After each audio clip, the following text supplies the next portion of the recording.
it's Heather Moxie and welcome to my channel. I'm back with another DIY home decor video, and this week I'll be showing you how to make over an Ikea shoe cabinet. While I loved the understated look of this cabinet, I definitely wanted to add a little bit of character and rustic charm to it. Stick around and I'll show you just how simple it is to make a standard piece of furniture one of a kind.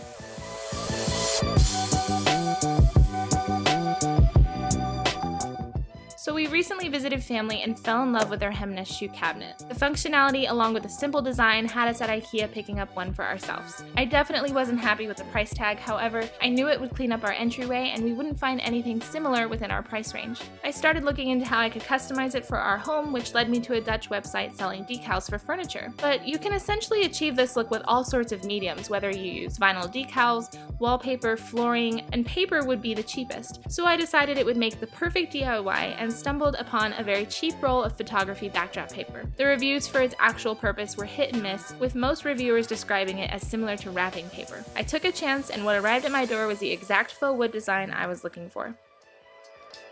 To begin, all you'll need to do is remove the existing hardware and pop out the cabinets.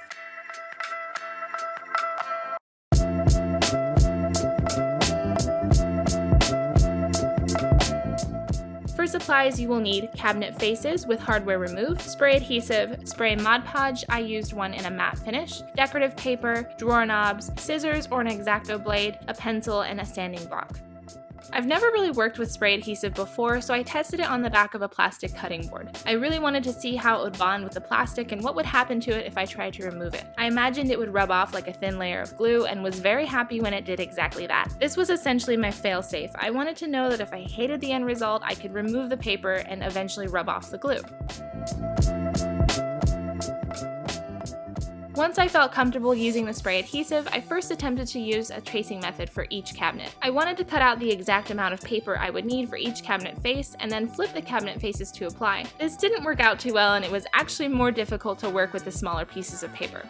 My next attempt worked out much better, but it did require an extra pair of hands. With help, spray the cabinet face with a few layers of adhesive and drape the paper over the surface. Smooth out any wrinkles or any air bubbles with your hands to avoid damaging the paper. Although the spray adhesive I used isn't meant to be repositioned, I found I was able to lift edges a few times before placing the paper down completely. Repeat this process for each cabinet face and remove any large amounts of excess paper.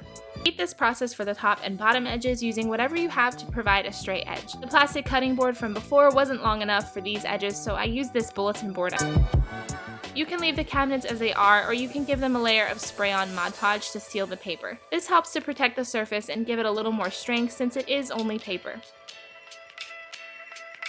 After the Mod Podge is dry, you can attach the hardware. I simply felt around for the original placement and gently poked a hole with a pencil. I went with these ceramic drawer knobs from Hobby Lobby. I've had my eye on them since I refreshed our dresser, but decided not to use them on that project. In the end, I'm so happy I held off because they go so well with the overall look of this project. And now it's time to put it back together. I definitely had my doubts when I thought of adding some rustic charm to this cabinet. It's really easy to get excited about project ideas, but it's much harder to dive in and start working. But this project came out exactly how I pictured it, and I'm so happy I didn't change my mind. Let me know what you guys think in the comments section, and don't forget to follow me on Instagram and Twitter at HeatherMoxieDIY to see what I'm working on. If you're interested in doing this DIY or want to know more about any of the items used, check out the description box below for any links and supply lists. Don't forget to subscribe to my channel if you enjoyed this video, and as always, I will see you guys next time. Bye!